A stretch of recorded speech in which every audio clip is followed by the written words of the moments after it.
मैं आपसे ये गुजारिश कर रहा हूँ कि जो अगर रात को जिस तरह ये कहा जा रहा है, ये जो कुछ हुआ पार्लियामेंट में, इस पे तो डेफिनेटली एक स्टैंड लेना पड़ेगा। मैंने ना सिर्फ सारे गेट्स की वीडियोस मांगी हैं, प्रेसिडेंट हाउस के गेट की, 5 नंबर की, मेन एंट्रेंस की, मेन गेट की, फेंस की, कैबिनेट के गेट की, इसकी अंदर की जितनी वीडियो फुटेज है वो मुझे चाहिए, ताकि जिसके ऊपर हमने जिम्मेदारी डालनी है हम वो जिम्मेदारी डालें। मैं अपने आप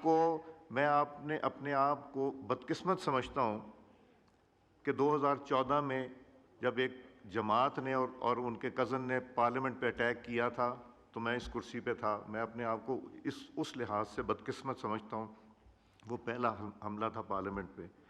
दूसरा पार्लियामेंट लॉजिस पे हुआ जब मौलाना सलाउद्दीन अय्यूबी साहब के कमरे पे पार्लियामेंट लॉजिस में रेड हुई थी। वो बदकिस्मती, वो ख्वाजा आसिफ साहब भी वहाँ तशरीफ़ रखते थे, मैं भी था, वो भी हम उसका अनफॉर्चुनेट हिस्सा बने।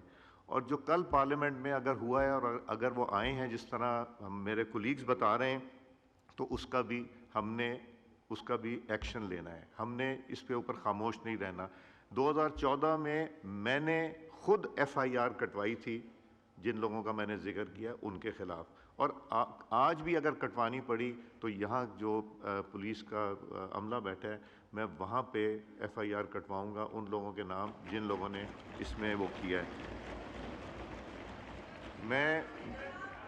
मैं ख्वाजा साहब, मैं एक बात कंप्लीट कर लूँ, इसके बाद आप no name was taken, no.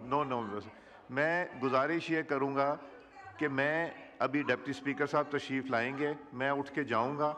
मैं चाहूँगा अली साहब आप तशरीफ़ ले आएँ, आज़म साहब इधर से आएँ, राना साहब, नवीद साहब, हम लोग ज़रा बैठ के, इधर से भी कोई दोस्त तशरीफ़ लाएँ, हम बैठ के इसके ऊपर बात करेंगे, लाएअमल बनाएंगे और इसको हमने सीरियसली टेकअप करना है। This is not going to be something so easily taken. जी ख्वाजा आसिफ।